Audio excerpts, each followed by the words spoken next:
Et avec nous sur ce plateau, Damien Véron, bonsoir. Bonsoir. Vous êtes le frère de Tiphaine Véron et vous revenez tout juste du Japon, c'est votre 3e voyage sur place.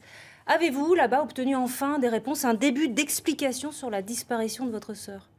Toujours pas, non. Malgré le soutien de l'ambassadeur qu'on rencontre régulièrement quand nous y allons, non. La géolocalisation n'a toujours pas été obtenue et il n'y a pas eu de nouvelles recherches qui ont été faites pour Tiphaine. Donc 5 mois après sa disparition, vous êtes toujours dans l'incertitude? Dans la certitude la plus totale, oui.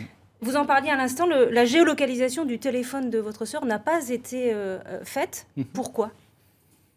C'est justement notre désarroi. On sait que la police judiciaire à Poitiers a eu très rapidement les informations concernant Free. D'ailleurs, ils ont fait un travail remarquable par rapport à ça. Mais est-ce que c'est un... Je pense que c'est plus un manque d'expérience. Je pense, parce que normalement, c'est des données qui sont pas, dont il n'est pas impossible d'obtenir. Et cette géolocalisation, cette utilisation de la géolocalisation permettrait, selon vous, de lever une partie du mystère?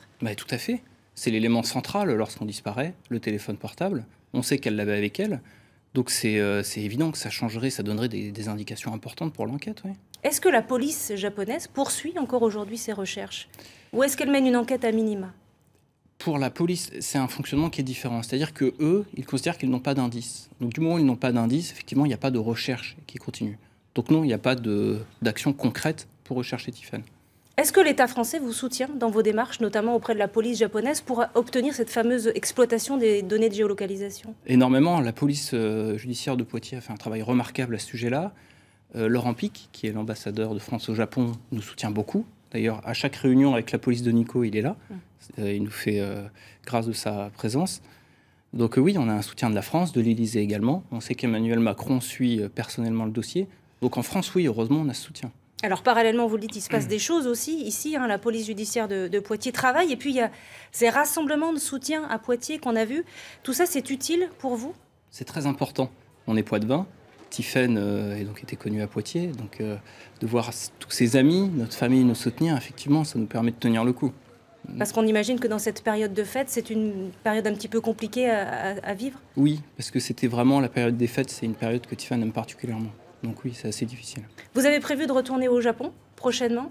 Qu'est-ce que vous pouvez faire de plus? Qu'est-ce que vous attendez maintenant dans ces prochains mois? Alors, ce qui est important, le fait d'y aller, c'est que justement donc la police constate qu'on est toujours là. Donc ça leur permet de rester mobilisés, même si on aimerait qu'ils fassent plus. Donc déjà, ça c'est un élément important. Et puis continuer les recherches, si on le peut, par nous-mêmes. Vous, votre secret espoir, c'est quoi? Nous, notre espoir, c'est que des policiers français soient envoyés au Japon. C'est évident. C'est presque notre dernier espoir. Pour obtenir enfin des réponses? Oui. Que vous n'avez pas aujourd'hui. Éventuellement la retrouver vivante, vous y comptez toujours? On garde espoir, oui, bien sûr. Bien sûr. Je refuse d'imaginer le pire pour l'instant. Merci beaucoup, Damien Véron, d'avoir accepté notre invitation sur ce plateau. Merci beaucoup. Je vous remercie.